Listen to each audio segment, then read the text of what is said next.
नमस्कार विद्यार्थी मित्र आणि मैत्रिणींनो, आज आपण पुण्यभूषण पुरस्काराबद्दल महत्त्वाची माहिती बघणार आहोत. महत्त्वाचे आपल्याला 8 पॉईंट बघायचे. हे 8 पॉईंट स्पर्धा परीक्षेच्या दृष्टीने अतिशय महत्त्वाचे आहेत. पुण्यभूषण पुरस्काराची सुरुवात 1989 पासून झाली. पहिला पुण्यभूषण पुरस्कार पंडित भीमसेन जोशी यांना मिळालेला आहे आणि ह्या पुरस्काराचं स्वरूप आहे 2 लाख रुपये आणि स्मृतिचिन्ह. आणि हा पुरस्कार पुण्यभूषण फाउंडेशनद्वारा दिला जातो आणि हा विज्ञान, कला, संस्कृती, संगीत, समाजसेवा, उद्योग आणि खेळ या क्षेत्रात प्रावीण्य प्राप्त व्यक्तींना दिला जातो. पुण्यभूषण फाउंडेशनचे मुख्यालय पुणे येथे आहे.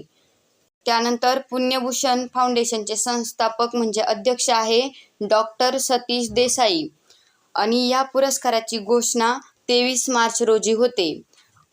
23 मार्चला शहीद दिवस असतो. भगतसिंग, राजगुरू, सुखदेव यांच्या स्मरणार्थ हा पुरस्कार दिला जातो. 2023 मध्ये पुण्यभूषण पुरस्कार मोहन आगाशे यांना मिळालेला आहे. या वर्षीचा पुण्यभूषण पुरस्कार डॉक्टर विजय भटकर यांना मिळाला आणि तो 20 जुलै रोजी मिळाला. 20 जुलै 2024 रोजी डॉक्टर विजय भटकर यांना हा पुरस्कार या वर्षीचा देण्यात आला. धन्यवाद.